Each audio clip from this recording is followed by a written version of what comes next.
Comenzaremos. Estas son unas entidades, esta es una entidad, son varias enfermedades en las cuales tienen como común denominador, ¿no?, el hecho de que se transmiten a través de un vector, ¿no? Entonces, el objetivo de la clase es tratar de distinguirlas, que es un poco difícil, porque todas estas son muy parecidas, ¿no? Y básicamente por la clínica podríamos tener alguna que otra diferencia que es importante reconocerlas, principalmente cuando ya la entidad ha tomado determinado tiempo de enfermedad, ¿no? Al inicio todas son muy parecidas, tienen síntomas generales muy comunes, como vamos a ver en la clase. Y luego reconocer las medidas preventivas, ¿no? Entonces estas enfermedades se transmiten cuando el agente biológico, ¿no?, que produce la enfermedad es transmitida al ser humano por un portador que es un coleóptero invertebrado, que es un vector, por eso se denominan enfermedades metaxémicas, ¿sí? Muy bien. Doctor, disculpe, Sí, la dígame. pantalla se ha quedado en la primera diapositiva. A ver. Entonces, ¿qué ha pasado acá? ¿Y ahora? Sí, ahora sí se está moviendo. Ya, muy bien. Entonces, ¿qué factores intervienen, ¿no? Interviene primero el hospedero, que es generalmente el hombre enfermo, y los vectores, que son los que propagan la enfermedad. Puede haber vectores mecánicos, como las moscas, las cucarachas, o biológicos, como son los mosquitos. En este caso, la clase es esta, ¿no? Y, por último, el agente biológico, que es el que produce la enfermedad. Dentro de los vectores, tenemos dos tipos de mosquitos. Uno que es Aedes aegypti y otro es Anopheles. Aedes aegypti transmite dengue, fiebre amarilla, zika y chikungunya, ¿no? Y Anopheles, la malaria. Aedes aegypti tiene un ciclo de vida y un estilo de vida diurno, es decir, pican en el día, ¿no? En cambio, Anopheles más bien es el típico zancudo o mosquito que sale en las noches y no te deja dormir, ¿no? No sé si estás viendo las diapositivas. Sí, doctor, se ve. Perfecto, allá. Muy bien. Entonces, miren, estas enfermedades tienen una distribución urbana, periurbana, como el dengue y malaria, y más bien la fiebre amarilla está destinada básicamente a la selva, ¿no? Los episodios de Zika y chikungunya, las enfermedades estas se presentaron en un tiempo, estuvieron vigentes, unos 4 o 5 años, han dejado de estar muy presentes. Todos estos vectores, ¿no?, sobreviven siempre y cuando estén por encima de 1500 metros sobre el nivel del mar. Entonces, al inicio solo sobrevivían si la altura era menos de 1500. Actualmente hay algunos, ¿no?, algunos cepas o algunas familias de este Aedes que se han acostumbrado y se están adaptando, ¿no?, a alturas mayores y pueden llegar hasta 2200 metros sobre el nivel del mar, ¿no? En cambio, el virus, el vector de la malaria, Anopheles, no sobrevive por encima de los 500 metros sobre el nivel del mar, ¿no? Entonces, es una entidad en la cual tiene que tener una altura baja para poder sobrevivir, ¿no?, una presión atmosférica adecuada para que el mosquito pueda reproducirse. Estas enfermedades se distribuyen generalmente en la selva, ¿no?, siendo Loreto, ¿no?, la ciudad en la cual existe mayor cantidad de casos, tanto de malaria como dengue, ¿no?, pero también hay otras como Ucayali, Bagua, San Martín, La Libertad. Cuando veamos una por una las enfermedades, vamos a ir viendo estos mapas. Por ejemplo, un mapa de dengue, ¿no?, esta zona de Loreto, de Madre de Dios, es donde siempre hay. En cambio, la fiebre amarilla en la Sierra Central, ¿no? Y miren, en Zika, que se presentó en 2018 con alguna tendencia, pues habían algunas ciudades de la costa y también de la selva. Miren los casos de dengue, como ahí se dan por episodios o epidemias, ¿no? Por ejemplo, en el 2017 hubo una epidemia muy alta, muy fuerte. En este año, el 2021 y 20, ha habido no muchos. Este año, en el 2022, se han incrementado los casos de dengue, y son cerca de 60.000, y hay unos 65 muertos hasta la fecha, ¿no? Y estas son las ciudades en las cuales están presentes estas enfermedades metaxénicas, principalmente el dengue, San Martín, Loreto, Ica, etc. Miren los casos de fiebre amarilla, como se van presentando, también tienen algunos picos, unos momentos en los cuales hay mayor cantidad de fiebre amarilla que en otros, como por ejemplo en el 2004 al 2006, que fue una epidemia que duró un buen tiempo, y luego en 2016. De ahí los casos han ido disminuyendo un poco. Los casos de Zika se presentaron de inicio en el 2017, en 2019, actualmente no hay casos reportados, igual que chikungunya, en esa época 2016, 2017, y ya los casos últimamente ya no están presentes. Entonces, para que nos ubiquemos, que estas enfermedades están presentes siempre, malaria y dengue y fiebre amarilla. Esas son las entidades que nunca son enfermedades reemergentes, que se presentan todos los años y algunas veces con una incidencia mayor que otras. Vamos a ver aquí las características del vector, ¿no?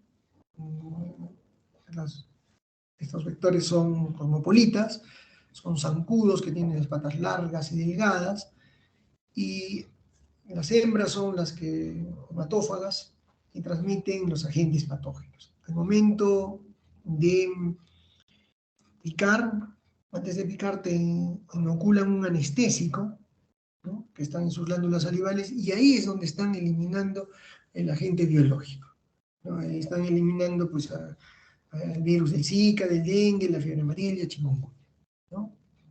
Entonces, en cambio los machos son más bien, se alimentan de frutas, flores, ¿no? Y las hembras son las que se encargan de transmitir la enfermedad porque son las hematófagas. Estos mosquitos tienen una etapa de huevo, ¿no?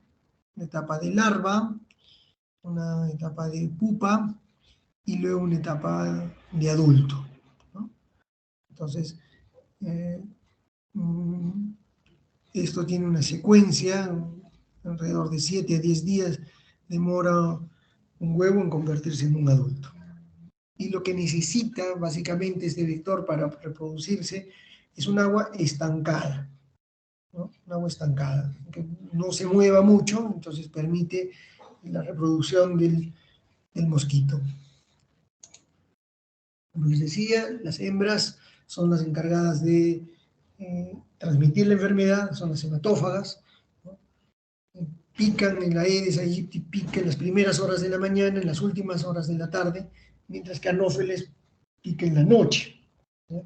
Son muy silenciosos, ¿no? Al ataque, no lo sientes hasta cuando de repente ya ha terminado después de haberte inoculado el anestésico, de haber sacado la sangre, pues ahí sientes un pequeño escozor, pero ya el mosquito ya no lo encuentras, ¿no? Tiene una gran capacidad de reacción ante el palmoteo, al tratar de espantarlos, son muy rápidos, ¿no? Y son muy persistentes al momento de picar, ¿no? Lo intentan varias veces. Las hembras colocan en cada ovipostura entre 25 a 100 huevos, ¿no? Estos lo hacen en la superficie del agua, ¿no? En la interfaz entre el agua y el aire, ahí aprovechando la tensión superficial, ¿no? Y el agua tiene que estar estancada, pero limpia, con bajo contenido de material orgánico y de sales disueltas. ¿Qué agua viene así? El agua de las lluvias, ¿no? En estos lugares lluviosos, ¿no? Pues llueve varias veces, muchos días, se almacenan Y pequeños volúmenes, pequeños residuos de agua son los que pueden dar lugar a que se reproduzca el mosquito. No se reproduce en los ríos, ¿no? Sino en la agua estancada. Existen dos tipos de Aedes, ¿no? El Aedes aegypti y el Aedes albopticus. El Aedes aegypti vive en la zona tropical, es doméstico, entra a la casa y vive en agüita estancada. El Aedes albopticus vive en zonas templadas o frías, ¿no? Se ha adaptado este mosquito a lugares de mayor altura, a diferencia de Aedes aegypti, ¿no? Y es rural o periurbano, no es doméstico, ¿no? Y se reproduce en pequeños depósitos de agua. Muy bien. Ahora vamos a ver los 4 virus más transmitidos por Aedes, ¿no? El virus del dengue es un flavivirus, al igual que el de la fiebre amarilla y el virus del Zika, son flavivirus, y chikungunya es un togavirus. Es una diferencia, ¿no? El tipo de familia de los virus.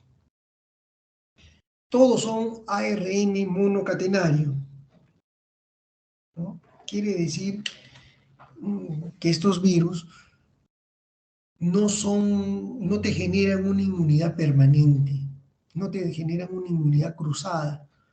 Por decirles, el virus del dengue, que son 4 serotipos, pues puede ser atacado este año por la cepa 1 y el próximo año viene la cepa o el dengue 2 y te puede volver a dar, ¿no? O el dengue 3 o el 4, etc. Claro que con cada uno de los casos la reacción inmune va a ser muy buena y de tal manera que la enfermedad es cada vez menos manifiesta, como lo que ha sucedido con el COVID, que el virus se ha ido debilitando de cierta manera y de tal manera que ahora los casos no son tan severos como al inicio, ¿no? En relación al dengue, hay 4 serotipos, se ha descrito a partir del 2018 el tipo 5, que se cree que es una variante del dengue 4, ¿no? Lo han descrito solamente en Mozambique, no se ha diseminado a otros lugares. Entonces, ahí en la mayoría de los libros y textos ustedes van a seguir encontrando que son solo 4 serotipos, pero desde el 2018, hace unos años, se ha descrito una variante más. En el virus de la fiebre amarilla, ¿no? Son 2 serotipos, el 1 y el 2, y este 2 se divide en A y en B, ¿no? Este tipo B es el que está en América del Sur, ¿no? El tipo 2B, ¿no? El virus del Zika y chikungunya es uno solo, ¿no? Recuerden, son virus ARN monocatenarios, una sola cadena, que no producen inmunidad permanente, ¿no? El virus del dengue, la enfermedad del dengue tiene unas fases, una fase febril, fase crítica y fase de recuperación, y el virus de la fiebre amarilla, una fase de infección, remisión e intoxicación, ¿no? Muy bien.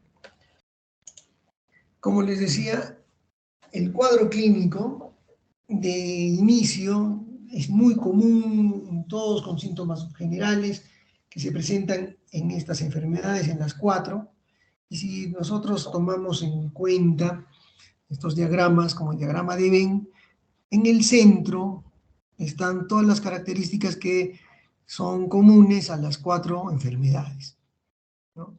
Fiebre, básicamente, por eso el nombre de fiebre amarilla, fiebre del Zika, fiebre del dengue, chikungunya, fiebre. Dolores articulares, ¿no? Todos van a tener dolor articular, dolores musculares y dolor de cabeza. Hasta ahí, una gripe te da los mismos síntomas, ¿no? El COVID te da los mismos síntomas, fiebre, dolor muscular, dolor de cabeza. No podríamos distinguirlos, son indistinguibles al inicio. Pero hay unas cosas que comienzan a separarse y diferenciar una de otra. Por ejemplo, en la fiebre amarilla comienza a presentar el paciente compromiso hepático, por eso hay el nombre, y comienza a presentar ictericia, náuseas, vómitos. Cuando la cosa va más seria, hay daño renal, albuminuria y fallo multiorgánico, ¿no? Comparte las características de la fiebre amarilla con el dengue porque tienen una fase hemorrágica. Lógico, como hay compromiso hepático, hay disminución de la formación de los factores de coagulación y el paciente sangra, ¿no? Ambos tienen una fiebre, una temperatura bifásica, es decir, que hacen fiebre unos 2-3 días, hay un periodo de remisión de la fiebre y luego otro periodo, ¿no?, donde el paciente comienza a hacer fiebre nuevamente. Entonces, la fiebre en lomo de camello, ¿no? Eso tiene el dengue y la fiebre amarilla, tienen en común. Tienen en común fiebre y dengue. También el signo de Fayette, que es que el paciente tiene fiebre muy alta, no asociada a taquicardia, sino a bradicardia, ¿no? Hay una disociación pulso-temperatura. El pulso es normal o bradicárdico, sin embargo el paciente tiene temperatura muy alta. Lo que no sucede, por ejemplo, cuando uno tiene una fiebre común y el paciente le da fiebre, pues lógicamente el organismo aumenta el metabolismo y necesitamos incrementar el gasto cardíaco aumentando la frecuencia cardíaca.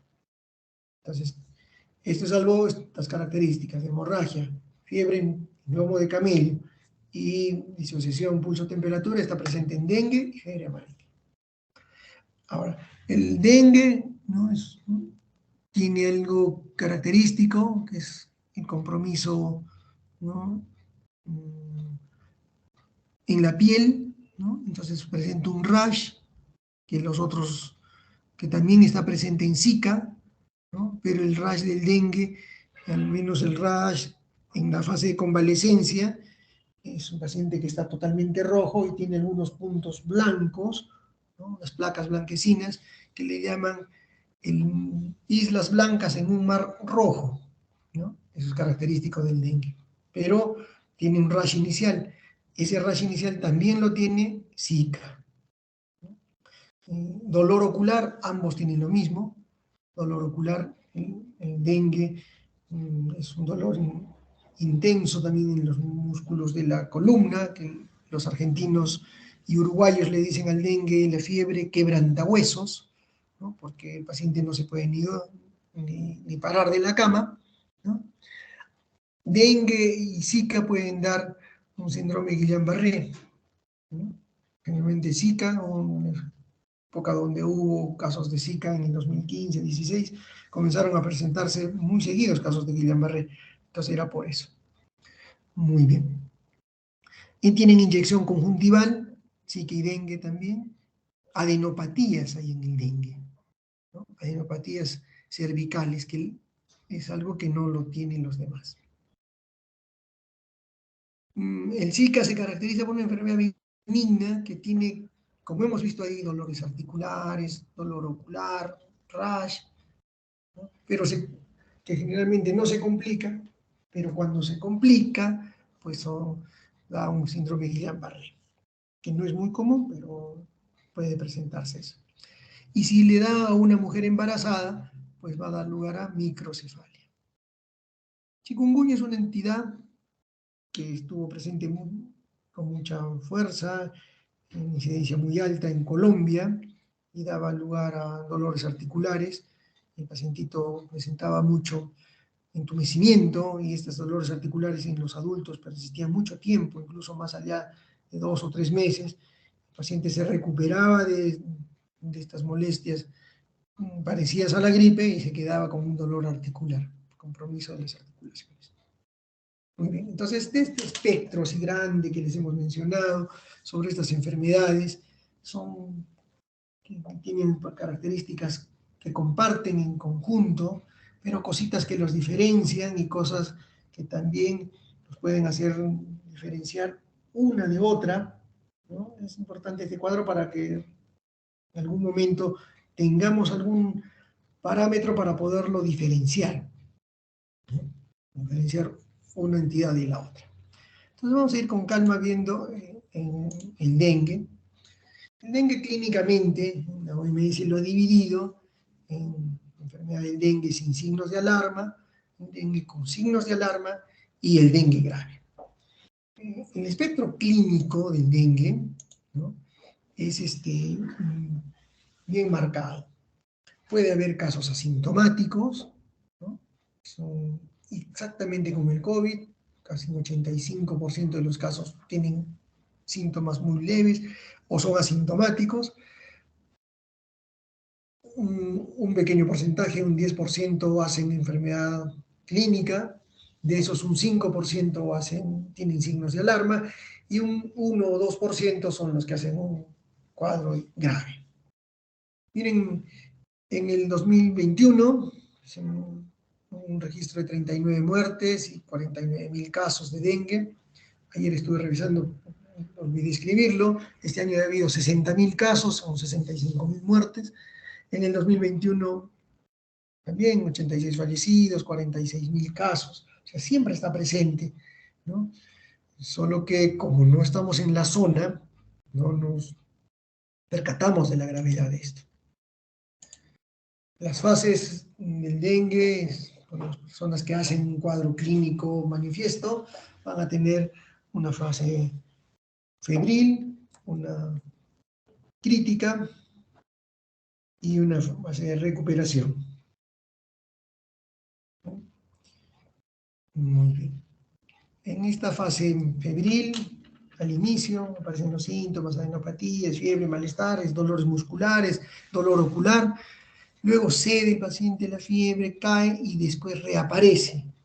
Y en esta fase crítica es donde reaparece, es donde debemos buscar los signos de alarma. Porque ahí el paciente o se recupera y no tiene signos de alarma, o si los tiene, probablemente haga después un cuadro de dengue grave. En la fase febril, como les decía, un periodo de incubación de 1 a 7 días, ¿no?, en fiebre de 1 a 5 días, fiebre muy alta de 39.4 hasta 41.1, fiebre muy, muy alta, dolor de garganta, rinitis, tos ligera. Eso aparece, como les decía, la enfermedad por COVID, el Omicron daban los mismos síntomas. Dolor frontal o retroorbitario, eso sí, diferente. Un dolor que está precedido por un dolor de espalda o espalda rota o fiebre quebrantahuesos, como la dicen los argentinos. Y ahí aparece algo que no tienen nosotros, que es un exantema macular generalizado y transitorio, ¿no? Un exantema en todo el cuerpo. Disociación de pulso-temperatura, como vimos, ¿no?, que comparte eso con la fiebre amarilla, y el antecedente muy importante de haber viajado a la zona endémica. Si nosotros reconocemos en el mapa dónde hay dengue y el paciente ha ido a Loreto y luego regresa con estos síntomas, 1 a 7 días después podemos sospechar de dengue. Es el dengue clásico. Característico de esto es que tienen una fiebre bifásica.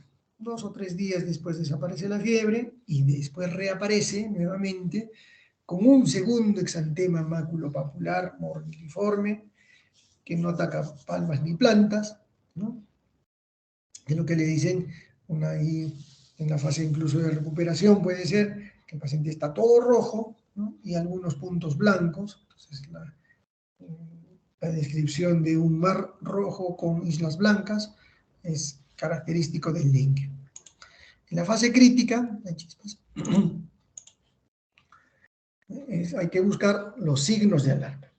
Hasta ahí hemos visto un pacientito que tenía dengue y luego te reconsulta por este segundo episodio de fiebre, ¿no?, este rash, y debemos ahí preguntar los signos de alarma. Dentro de ellos, el dolor abdominal intenso, ¿no? Puede ser por infiltración inflamatoria a nivel del tejido digestivo, hepatomegalia, ¿no?, vómitos persistentes, hipotensión postural, y el paciente comienza a hacer extravasación de líquido, ¿no?, y por lo tanto el hematocrito comienza a aumentar. ¿Y ese líquido dónde se va? Pues a la pleura, y entonces hay un derrame pleural, la cavidad abdominal, y el paciente presenta citis, y presenta algo que es característico, plaquetopenia y leucopenia. Laboratorialmente son signos de alarma, plaquetopenia y leucopenia. Y comienza a presentar sangrado mucocutáneo. ¿Y cuáles son los signos del shock por dengue? O sea, el paciente, vimos, podía tener un cuadro de dengue clásico, ¿no?, sin signos de alarma, otro con los signos de alarma y luego un dengue grave o con signos de shock. Los signos tempranos de shock, ¿no?, son taquicardia, oliguria, hipoperfusión y acortamiento de la presión diferencial en unos 20 milímetros de mercurio. Pero es hipotensión arterial, más bien es un signo tardío, compromiso de conciencia y pulso central débil, son signos de shock tardío. Entonces la presión arterial nos puede orientar. Tomamos al paciente la presión arterial, cuando lo evaluamos inicialmente en la fase inicial, en la fase febril, y luego viene a los días y comienza a presentar una disminución paulatina de la presión arterial diferencial y luego hipotensión. Entonces se está pasando de un cuadro de shock temprano a un cuadro de shock tardío, ¿ya? Y si tiene compromiso de conciencia, pues mayor. Miren aquí cómo existe el N capilar mayor de 2 segundos, que ha permitido incluso tomar una foto y no desaparecer. El derrame pleural y la citis que van a dar lugar a que aumente el hematocrito, ¿no? Y el dengue grave, como decía, es básicamente producido por el serotipo 2, por el dengue 2. Esto se asocia a shock, ¿no?, a hemorragia y a un daño de los órganos. Un tejido más de 1000, alteración del nivel de la conciencia, daño miocárdico, daño renal. ¿Puede haber dengue grave solamente con estos compromisos y que no haya tenido otros síntomas? Sí, también. Están variadas de enfermedad que el paciente puede venir con un cuadro de vómitos, dolor, fiebre, hepatomegalia y TGO muy alta, y puede ser dengue. O como también puede debutar o hacerse manifiesto el daño renal. Sí, que ha estado manifestando un poco de malestar general, fiebre, pero después comienza a presentar oliguria y hipotensión. Entonces, si viene de una zona en la cual hay la enfermedad, pues sospechamos de dengue. Bueno, algo que se pasó fue el signo del torniquete, ¿no? Como tiene el paciente plaquetopenia, pues le ponemos el tensiómetro en un punto medio entre la presión arterial sistólica y diastólica. Supongamos que tiene 80-40 en presión. Entonces le ponemos el manguito, ¿no?, insuflamos a 60, que es la presión, un punto medio entre la sistólica y diastólica, durante 5 minutos. Luego de los 5 minutos soltamos y vemos la cantidad de petequias que se han formado. Entonces, si hay más de 20 petequias por pulgada cuadrada, cada 6.25 centímetros, hablamos del signo de torniquete positivo, ¿ya? Eso es característico del dengue grave. Laboratorialmente, un signo de dengue grave puede ser la leucopenia y la plaquetopenia, ¿no? Esto se da por la leucopenia, por un aumento en la destrucción, ¿no?, o también porque se ha inhibido la producción. No se produce ni se destruye, entonces el organismo tiene leucopenia. Lo que vemos también en el virus del COVID, ¿no? En general, todos los virus producen leucopenia, ¿no?, y linfopenia, ¿no?, porque no se producen y se destruyen los órganos jóvenes, no llegan a madurar y no se forman más. Entonces comienza a presentar leucopenia. Y puede haber plaquetopenia, como les dije, igual que la leucopenia, es un signo laboratorial de alarma.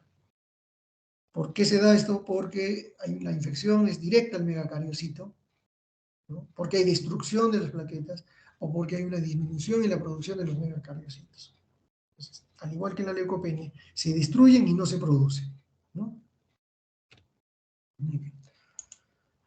En la fase de recuperación, el paciente comienza, después de unas 24-48 horas, comienza a ver la reabsorción de líquidos, va disminuyendo y desapareciendo el derrame pleural, la citis, y comienza a presentar un prurito generalizado. Y este exantema de recuperación de la isla blanca en mar rojo, como vemos acá, ¿no?, la espalda totalmente roja y unos puntos blancos, las máculas blanquecinas en su interior. Comienzan a aumentar las plaquetas, ¿no?, ya suben por encima de 50.000 y ya el paciente ya no hay riesgo de sangrado. Y el hematocrito que comenzó, estaba muy alto, había una hemoconcentración, comienza a disminuir, ¿no? Y eso también es un signo de que el paciente se está recuperando. Porque el líquido está volviendo al intravascular y está diluyendo el hematocrito. Hay una hemodilución.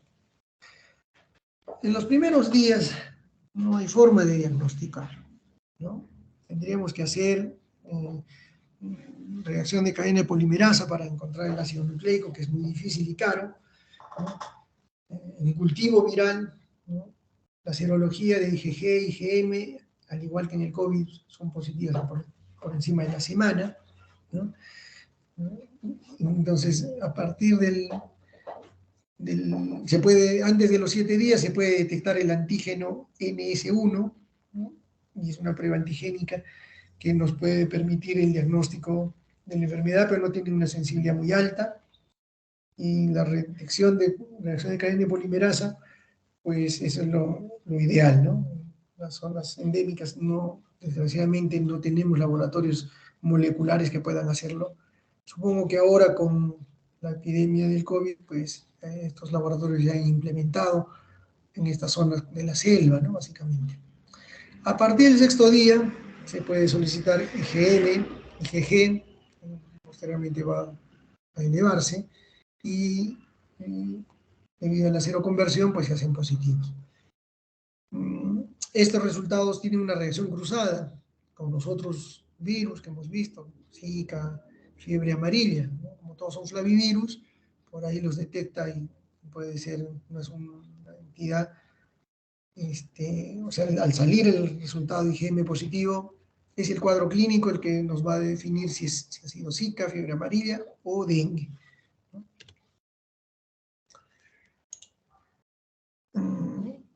Al inicio de la enfermedad, ¿no? Mientras la enfermedad está en la etapa febril y crítica, pues hay pancitopenia, ¿no? Hay acidosis leve en el caso de shock grave, la hemoconcentración al inicio, en la recuperación más bien hay hemodilución, ¿no? Se eleva el tiempo de protrombina por el daño hepático, se disminuye el fibrinógeno, por eso el paciente sangra, y el derrame pleural, ¿no? Que es un signo de gravedad.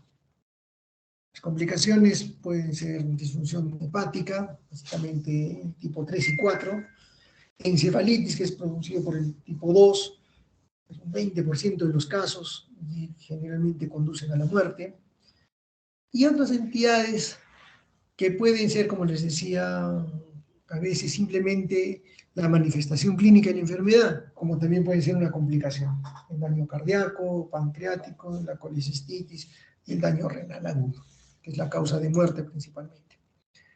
En tratamiento lo vamos a repetir esta lámina en todas estas enfermedades.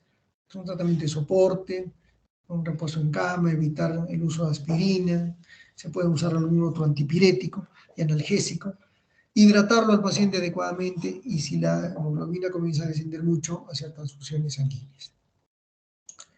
La vacuna está presente desde el 2015, ¿no? Contiene los 4 serotipos, protege en un 93% de los casos graves, evita la hospitalización en un 80% y previene en forma sintomática un 65%. Tan así como la vacuna del COVID, que pues no es totalmente efectiva y que no prevenga la enfermedad, simplemente previene enfermedades graves. Y protege contra el tipo 3 y 4, con mayor porcentaje de efectividad, menos en el 1, y el más peligroso, que es el tipo 2, tiene una efectividad del 50% casi. Muy bien. La segunda entidad es la fiebre amarilla. Esta fiebre amarilla, ¿no? Al inicio, ¿no? Tiene un periodo de incubación de unos 3 a 6 días, y de inicio tiene síntomas generales como fiebre alta, escalofríos, dolor de cabeza, dolores musculares, dolor en la espalda, congestión conjuntival y bradicardia y fiebre, que es el signo de Fallot, que es lo que también presenta la enfermedad que acabamos de ver, el dengue. Tiene un periodo, como les decía, un periodo de infección, un periodo de remisión. Entonces, el paciente tiene síntomas al inicio generales, luego remite y hay mejoría, y muchos pacientes que tienen fiebre amarilla, la enfermedad queda aquí, no progresa, ¿no? Y ahí pues no nos hemos enterado si ha tenido fiebre amarilla o no. Pero a veces los pacientes progresan, empeoran y se convierte en el periodo ya no de infección ni de remisión, sino el periodo de intoxicación. Entonces, tiene los tres periodos bien marcados. Periodo de infección, síntomas generales, periodo de remisión y luego el periodo de intoxicación, donde reaparece la fiebre, ¿no? Otra vez fiebre en camello, ¿no? ¿Y en qué porcentaje viene este periodo de intoxicación? ¿Cuántos pacientes llegan ahí? Un 15-25% de los casos presentan estas formas graves, ¿no? Y ahí viene ya algo que es característico de la fiebre amarilla, que es el compromiso hepático. O sea, ahí sobreviene la ictericia, el dolor epigástrico, las manifestaciones hemorrágicas por una disfunción hepática, como epistaxis, hemorragia mucocutánea, gingival, hematemesis, melena. Y el compromiso no solamente hepático, sino el compromiso renal. El paciente comienza a presentar oliguria, anuria y falla renal, ¿no? Lógico, si hay un compromiso hepático, va a haber elevación de las TGO, TGP, tipo de protrombina, aumento de la creatinina, de la urea, acidosis metabólica, ¿no? En este periodo de intoxicación tiene una mortalidad muy alta, ¿no? La fiebre amarilla, si tomamos en cuenta de 100 personas, 80 van a tener un cuadro leve, van a quedar solamente en la fase inicial de infección, un 15-25% van a estar, se van a ir hacia la fase de intoxicación, y de esos la mitad se va a morir, ¿no? En esta fase final el paciente presenta hipotensión, agitación psicomotora, estupor y coma, es decir, presenta compromiso del sistema nervioso central. En la fase, ¿no?, de intoxicación primero hay daño hepático, daño renal, daño cerebral, ¿no? La muerte acontece en los primeros 7 a 10 días después del inicio de los síntomas. Es una enfermedad rápida, ¿no?, que puede matar en menos de 10 días. Y aquí vemos cómo es esto. La fiebre, como les decía, una fiebre bifásica, en la fase de infección, una fase de remisión que dura un par de días y luego reaparece, ¿no?, como un lomito de camello. Igual los dolores musculares caen, la cefalea cuando cae la fiebre y reaparece nuevamente, ¿no?, en la etapa final de intoxicación, y estos síntomas ya no son muy manifiestos. La viremia existe al inicio, y en la fase de intoxicación ya solamente es la consecuencia de la respuesta inflamatoria. Ya no, el virus ya no está presente. Y miren cómo, ¿no?, los pacientes habitualmente se quedan en esta fase de infección, pero los que entran en la fase de intoxicación comienzan a tener síntomas crecientes de oliguria, de ictericia, albuminuria, hemorragia, etc. ¿Cómo sospechamos de fiebre amarilla? ¿No? Cuando un paciente tiene el cuadro clínico, pero procede de una zona endémica. ¿Podemos detectar al virus o antígenos víricos en sangre? Sí, en la primera semana podemos solicitar reacción de cadena de polimerasa para fiebre amarilla, se puede detectar. Por encima de la semana, IgM para fiebre amarilla. El tratamiento, ¿se acuerdan de la primera diapositiva? Control X, control C, control B. Mantenerlo al paciente aislado, darle líquidos, bajarle la fiebre, corregir el estadio ácido-basa, nutrirlo, evitar algunos medicamentos hepatotóxicos o nefrotóxicos. ¿Qué quiero dar a entender? Que no hay mucho que hacer. Simplemente mantenerlo hemodinámicamente estable. Las complicaciones son básicamente hepáticas, renales, respiratorias o del sistema nervioso central. ¿ya? En la prevención, ¿no? Hay la vacuna contra la fiebre amarilla, ¿no? La vacuna contra el dengue, son las únicas dos entidades que tienen de estas metaxénicas que tienen su vacuna, ¿no? Evitar la picadura, ¿no? Igual que todas las entidades tienen el mismo sistema de prevención, ¿no? Aislarlos, no exponerse mucho, usar una ropa larga, usar un repelente, ¿no? Usar un mosquitero, ¿no? Controlar el mosquito pues con larvicidas en el agua estancada o fumigando, ¿ya? La vacunita de la fiebre amarilla, ¿no? No se debe colocar, ¿no?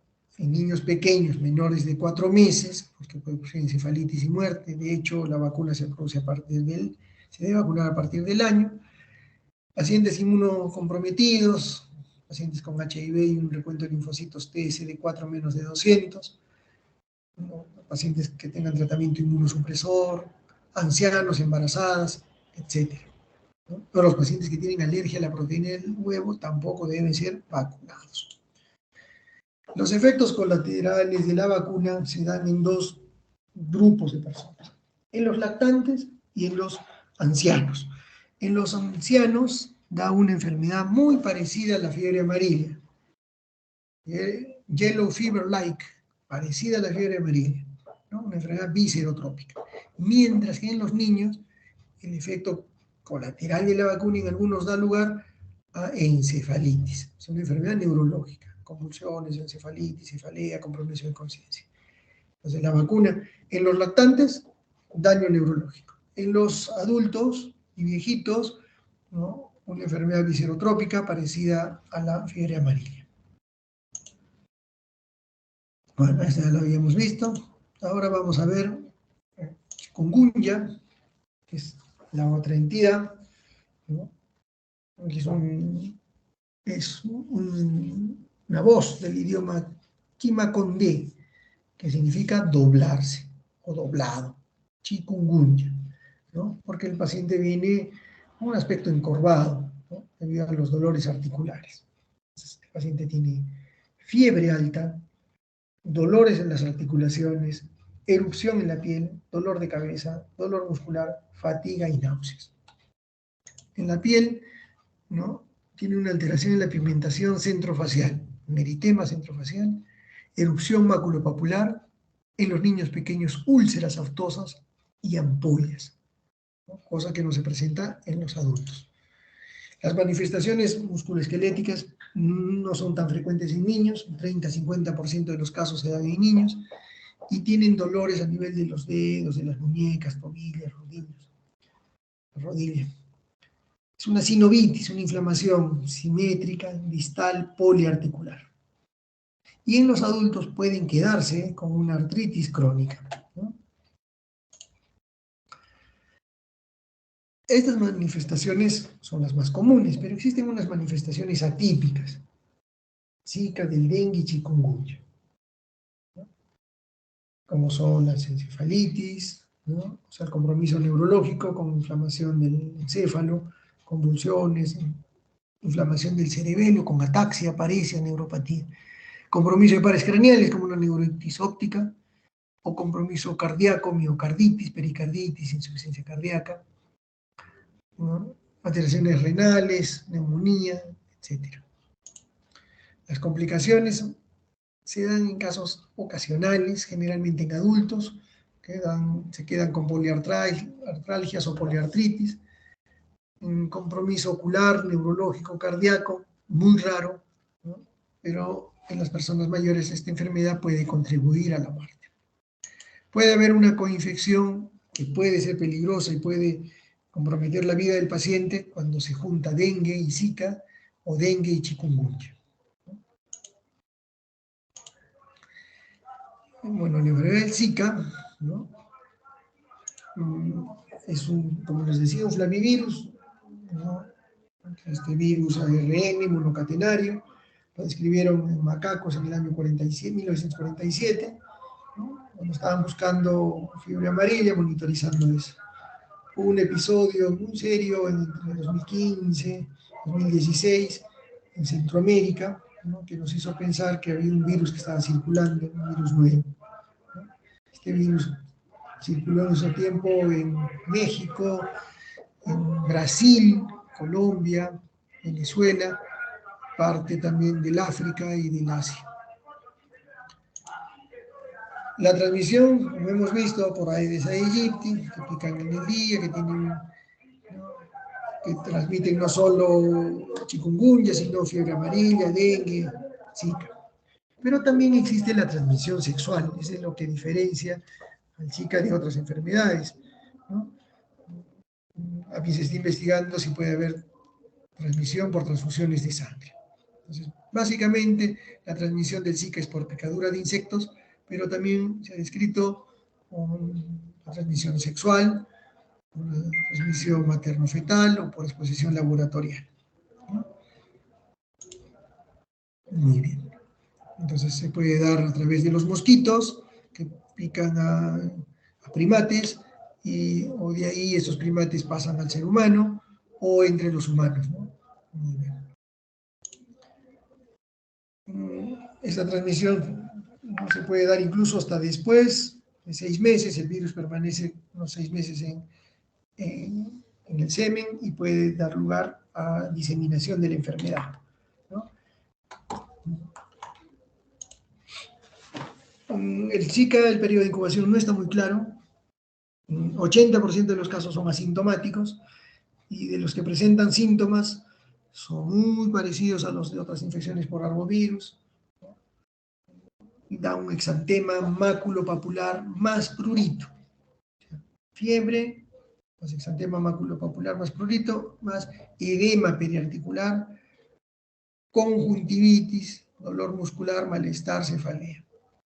Característico de aquí es que un pacientito venga con fiebre, dolor de cabeza, pero tenga además conjuntivitis y exantema maculopapular, ¿no? Eso nos puede hacer sospechar de Zika. Síntomas leves entre 2 y 7 días. Lo raro fue que cuando hubo esa epidemia, ese foco infeccioso de Zika en el Brasil, comenzaron a detectarse muchos casos de Guillain-Barré. Al hacer el estudio genómico se encontró que era chikungunya, dengue, y se sospechaba de ellos, pero finalmente lo que se encontró fue un virus nuevo, que es el Zika, ¿no?, que había rebrotado, reemergido. El paciente que tiene el síndrome de Guillain-Barré va a tener debilidad bilateral y flacidez en los miembros. Tiene dolor, por eso, no puede caminar, tiene disminución de la fuerza, pero algo característico de Guillain-Barré es reflejos disminuidos o ausentes. Entonces, si ustedes ven a un pacientito que entra a la consulta diciendo me duele un poco las piernas, no puedo caminar, y le hacemos, vemos los reflejos, ¿no?, rotuliano, aquiliano, y están abolidos, entonces se sospecha un Guillain-Barré. Y esta debilidad es simétrica y ascendente.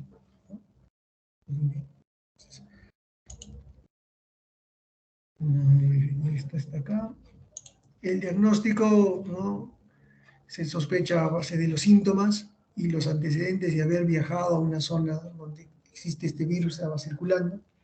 Se puede hacer reacción de cadena polimerasa de sangre, de orina, de semen, del líquido amniótico, o se puede hacer también la prueba de IgM, ¿no?, pero tiene una reacción cruzada. Antes de los 7 días, ¿no?, dengue, chikungunya, Zika, ¿no?, fiebre amarilla, se hace reacción de cadena polimerasa. Más allá de los 7 días, ¿no?, se hace IgG, IgM para eso. Las complicaciones de la enfermedad, uno es Guillain-Barré, y si da en las mujeres embarazadas, el Zika congénito, que se caracteriza básicamente por microcefalia.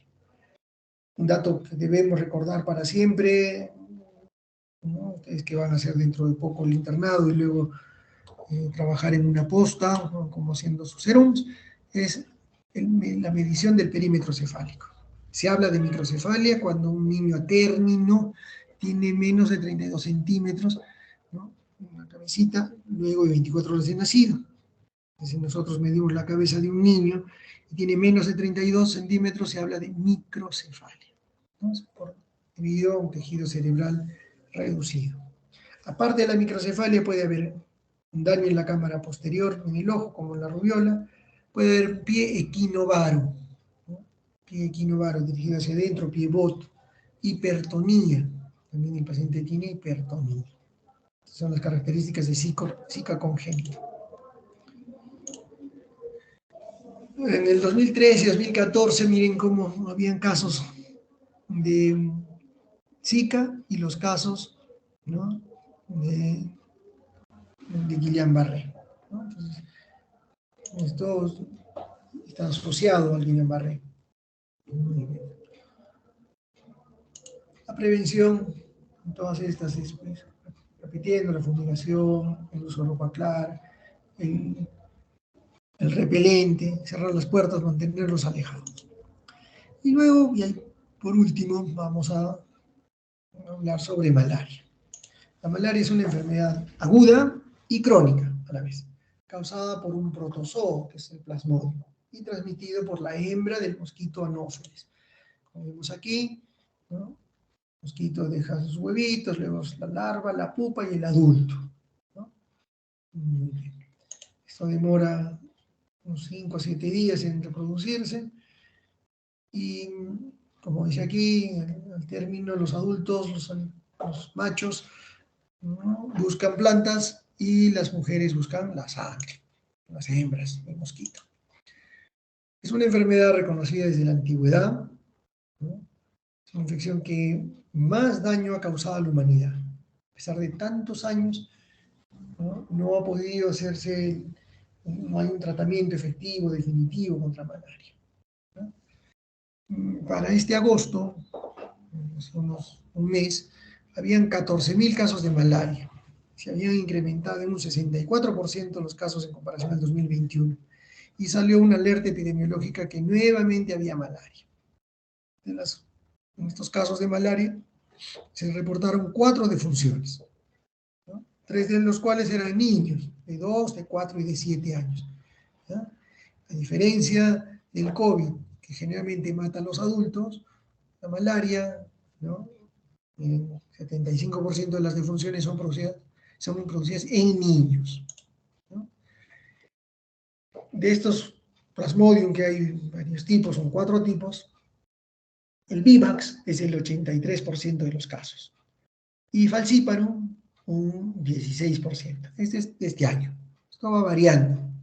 Pero recordemos que, y de malariae solo hay 8 casos, que no tienen ni siquiera una representación porcentual. Todos estos casos, generalmente el 90% de los casos, están en Loreto. Entonces, en Loreto hay Vivax y falciparum. El más grave de todos es falciparum, el más peligroso, ¿no? La tasa de incidencia específica por 100.000 habitantes son 100.000, ¿no? 100 por 100.000 en menores de 11 años. Y en los adolescentes, 74 por 100.000. Entonces, son los niños y los adolescentes las personas que más son afectadas, ¿no?, por la malaria, ¿no? Estas especies de plasmodium son Vivax, falciparum, malariae y ovale. Todas hay en el Perú, excepto ovale, que son más frecuentes en el África, ¿no? De estas aquí, la más común en el Perú es Vivax, falciparum y malaria, en ese orden. Es una entidad que está frecuente en el hemisferio sur, miren, no ataca al hemisferio norte, no ataca la parte distal ¿no?, del hemisferio sur. Australia, Sudáfrica, Chile, Argentina no tienen esta enfermedad, este problema. Acá lo que hemos visto este año es que los casos de Plasmodium vivax en un 82% están en Loreto, un 12% en Junín, acá este verdecito, un 5% en Amazonas, acá esta lengüita, la Cajamarca, y un 1% en el Cusco. Entonces, Loreto y Junín son los que se llevan casi el 95% de los casos. Pero esto no es siempre así, es por años, por tiempo. En otros años ¿no? Como esto lo vamos actualizando, pues se presentan en otros lugares, en otros departamentos. El Plasmodium tiene un ciclo vital muy complejo, ¿no? Vive en el humano y ahí tiene una fase sexual, y vive en el mosquito donde hay una fase sexual, y en el humano la fase asexual. Una forma sencilla es: un hombre está enfermo, en el mosquito le pica, introduce el Plasmodium y luego se reproduce en él, y posteriormente lo pica otro mosquito y va a contagiar. Así de fácil sería la cosa, pero no es así. Miren el ciclo, que es totalmente complicado. En el ser humano hay dos ciclos, ¿no? El ciclo hepático o exoeritrocítico y un ciclo eritrocítico, ¿no? Glóbulo rojo. Y el ciclo esporogónico, que es que se da dentro del insecto, ¿no? Entonces el mosquito, al momento de tomar la sangre, pues introduce los esporozoitos, ¿no? La forma que nos introduce el anófeles es como esporozoitos. Estos esporozoitos rapidísimo llegan al hígado, comienzan a atacar el hígado, se reproducen ahí y se convierten en esquizontes. Estos esquizontes son grandes, llegan a un tamaño muy grande y se rompen y van e invaden la sangre. Entonces ahí el ciclo hepático termina cuando el esporozoito se convirtió en un esquizonte. Los esquizontes llegan a la sangre y se introducen a ellos en los glóbulos rojos. Hay unos que se introducen, los tipos de Plasmodium, a los glóbulos rojos más jóvenes, a los inmaduros, y otros a los maduros, y otros a los dos, y se introducen y se convierten en unos trofozoitos, trofozoito inmaduro, ¿no? Y aquí esta es la parte más importante del diagnóstico, porque esto es lo que vemos en la sangre, en la gota gruesa. Vamos a encontrar a los trofozoitos inmaduros o en estadio en anillo. Fíjense, esto pareciera un anillo ahí con su piedrita encima, ¿no? Estos trofozoitos inmaduros, la ring stage, van a madurar, ¿no? Se convierten en gametocitos, ¿no? Masculinos y femeninos, y otros se convierten en esquizontes, y estos esquizontes se rompen. Al romperse estos esquizontes es donde se da el cuadro clínico: fiebre, malestar, sudoración, etc. Entonces, en el humano, la fase hepática no tiene representación clínica. La fase eritrocítica sí. Uno, para el diagnóstico, donde vas a encontrar en la gota gruesa el trofozoito, y otra es cuando los esquizontes se rompen y dan los síntomas, ¿no? Acá están los gametocitos. Hay gente que capacitada en detectar estos gametocitos, y miren cómo los de Plasmodium falciparum son diferentes que los gametocitos de Vivax, ovale y malariae, ¿no? Estos son ingeridos por el mosquito, y en el mosquito estos se juntan, se convierten estos gametocitos en un macrogametocito, luego un oocineto, el ooquiste, y ahí se rompen y se liberan esporozoitos. En conclusión, se cogen esporozoitos, estos se convierten en el hígado en esquizontes, pasan a la sangre como trofozoito inmaduro, el estadio en anillo, y se rompen como esquizonte, y es que dan los síntomas. Muy bien. Entonces, de esta forma hemos repasado el ciclo vital. Este es un frotis, una gota gruesa, ¿no? Donde vemos ahí los estadios en anillo. Ven acá, como si fuera un anillo con su piedrita preciosa encima. Es lo que un paciente va a tener los síntomas, y tú vas a tomar una muestra de su sangre, le echas una coloración de Wright y vas a ver estas formas en anillo dentro de los glóbulos rojos. ¿Hay algunas diferencias entre estos Plasmodium? Sí. Falciparum y malariae rompen a la sangre en una sola vez. Recuerdan que cuando estaba en el hígado se reproducían y se rompían a la sangre, esos esquizontes se rompían a la sangre y no dejaron ningún parásito en el hígado. Plasmodium, falciparum y malariae. Vivax y ovale, no. Vivax y ovale se quedan algunos esquizontes en el hígado. Por eso se llaman hipnozoitos, como hipnosis, se quedan dormidos los hipnozoitos. Se quedan dormidos esperando un momento en que bajen tus defensas y otra vez se liberan a la sangre, ¿no? Pueden permanecer desde unas semanas hasta 5 años y pueden dar recidivas. Entonces, si un paciente se fue a Loreto y le dio malaria y luego de 2, 3 años otra vez tiene síntomas de malaria sin haber ido a Loreto, el germen es ovale o vivax. Bueno, no será ovale porque en el Perú no hay, ¿no? Pero puede ser vivax. Los periodos de incubación también son totalmente diferentes. Un periodo de incubación muy pequeño, muy corto, para el más grave de todos, para falcíparo.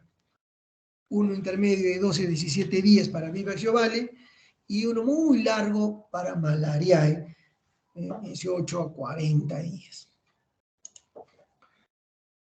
Tiene unos pródromos, ¿no? Con fiebre, fatiga, inapetencia, dolores musculares, un poco de fiebre y dolor torácico. 1 o 2 días el paciente está así medio decaído, pero después viene la fase, ¿no? La secuencia o de la crisis palúdica. Primero unos pródromos, como les decía, malestar, cefalea, mialgias, y luego 3 periodos muy claros. Un periodo frío, de escalofríos, donde el paciente está con escalofríos de 15 a 60 minutos, que en algunos lugares le dicen los chuchos, porque el paciente está, ¿no?, haciendo ese sonido, ¿no?, la fase de los chuchos o la fase del periodo frío. Luego un periodo caliente, donde el paciente presenta fiebre muy alta de 40 grados durante 6 horas, fiebre que no baja con nada. Cae la fiebre y el paciente comienza a presentar descenso de la temperatura y comienza a presentar sudoración. Entonces hay una fase fría, una fase caliente y una fase húmeda de sudoración. Muy bien. Entonces el paciente tiene estos paroxismos de fiebre que alternan con buen estado general. Fiebre elevada, escalofríos, sudoración. En ese orden no, sino viene escalofríos, fiebre y sudoración, ¿no? Muy bien. Estos paroxismos, vivax y ovale, que esos dan síntomas diarios, picos febriles diarios, se comportan muy parecido. Malariae, viene el Plasmodium malariae, viene el término malaria o terciana, porque produce fiebre cada 2 o 3 días. Es decir, el paciente tiene fiebre hoy día, descansa 2 días y al tercer día otra vez fiebre. Esa es fiebre por Plasmodium malariae. Plasmodium falciparum no tiene periodicidad. Puede dar cada 2 días, cada 3 días, todos los días. Estos paroxismos coinciden con la ruptura de los esquizontes, que son la forma donde está en el glóbulo rojo. Se rompen y dan lugar a la manifestación clínica. Esta patogenia de la fiebre es que en ese momento que se rompen los esquizontes, se libera TNF y esto da lugar a fiebre. Muy bien. En el examen físico, el paciente va a venir con esos pródromos, luego con la fase fría, caliente y húmeda, y en el examen lo vamos a ver pálido, con una palidez marcada, porque en cada uno de las crisis palúdicas se van rompiendo glóbulos rojos, entonces el paciente se va anemizando. Puede haber cianosis, hepato y esplenomegalia, ¿no? Como vimos, vivax y ovale pueden dar cuadros recurrentes, ¿no? Malariae también puede dar formas recurrentes porque puede persistir en el glóbulo rojo, ¿no? Expensas de la ruptura del glóbulo rojo. El diagnóstico es un paciente que tiene el cuadro clínico, ¿no?, pero que tiene el antecedente de haber viajado a esa área endémica, ¿no?, y lo vamos a identificar en la gota gruesa. Se toma una gotita, se tiñe y aquí vemos, miren, el estadio en anillo, el trofosodito inmaduro.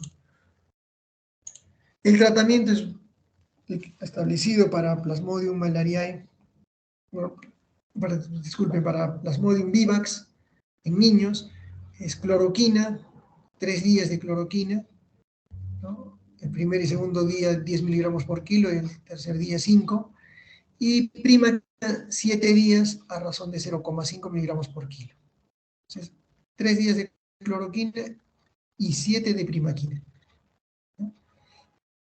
Y en el caso de Plasmodium falciparum, que es el que tiene mayor morbimortalidad, No se usa primaquina ni cloroquina, sino se usa sulfadoxina más pirimetamina, que se da una sola dosis de eso, y 3 días de artesunato. Un tratamiento muy corto, pero que no se puede dar en gestantes ni niños menores de 6 meses. Muy bien. El tratamiento es un tratamiento de soporte, transfusiones de sangre, sanguínea transfusión cuando la parasitemia es más del 5%, oxígeno, hidratación. Hay unos casos que hacen malaria cerebral, que tiene que ver con el manejo anticonvulsivante. Daño renal y hacer diálisis, mantener la glicemia normal.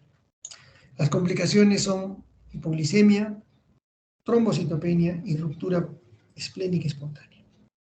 Muy bien. Y así hemos terminado esas enfermedades metaxénicas que no sabemos dónde nos deparará el destino. Muchos de nosotros nos quedaremos aquí en Arequipa, pero algunos pueden viajar y pueden hacer por turismo, ir a Loreto, Junín, Amazonas, ¿no? Y regresar con estas enfermedades, o podemos ir a trabajar, ¿no? Entidades y debemos reconocer la importancia de conocer estas enfermedades metaxénicas. ¿Tienen alguna pregunta? Doctor, sí, tenía una pregunta respecto a la vacuna de la fiebre amarilla. En este caso, vi que en el calendario de vacunación se le colocaba a los niños a los 15 meses, pero ¿eso se hace a nivel nacional o es solamente en las áreas que son endémicas? Ya, la vacuna es a nivel nacional.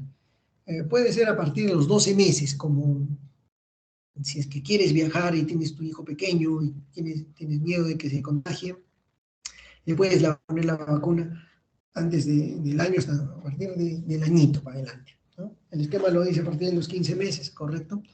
Es una vacuna que se puede poner cada 10 años, pero habitualmente lo que pasa es que te produce inmunidad y como rara vez viajas a esos lugares, solo se pone una sola dosis. Hay lugares como en Colombia o en el Brasil que en un tiempo pedían la vacuna contra fiebre amarilla, que te coloques un mes antes, ¿no? Y bueno, se tenía que colocar como un mes antes, si no, no te dejaban entrar. Ha cambiado mucho la vacunación de la fiebre amarilla, sí, porque antes se colocaba a los 9 meses y se colocaba en forma universal a todos, ¿no? En general, no sabemos en qué momento vamos a poder viajar o trasladarnos de un lugar al otro, entonces es recomendable que se coloque la vacuna de fiebre amarilla a todas las personas. Sí. Antes era opcional, ¿no? O sea, si viajabas unos meses antes, un mes antes te ponías, y a los niños era a los 9 meses, después cambió a los 15, pero nunca se debe colocar antes de los 4 meses. Esa vacunación, esa vacuna está incluida en el programa de vacunación. En la vacuna del dengue, es una vacuna cara, son 3 dosis, a un 0, 1, 6. Se pone ahora, un mes después y 6 meses después. Lamentablemente es cara, no está incluida en el programa de inmunizaciones y solo se coloca a la gente que pues va a tener que ir a esas zonas, ¿no? Con anticipación, porque también si te vas a colocar una sola dosis, es probable que no te proteja, ¿no? La idea es colocarse con 6 meses de anticipación la vacuna esta del dengue.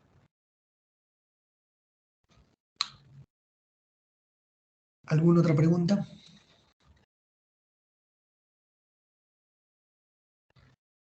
Muy bien. Inventaron estos colombianos una vacuna contra malaria. El doctor Patarroyo, así se llamaba, pero lamentablemente no dio resultado, no es efectiva. Y no sé por qué no existe un manejo real, efectivo contra la malaria, ¿no?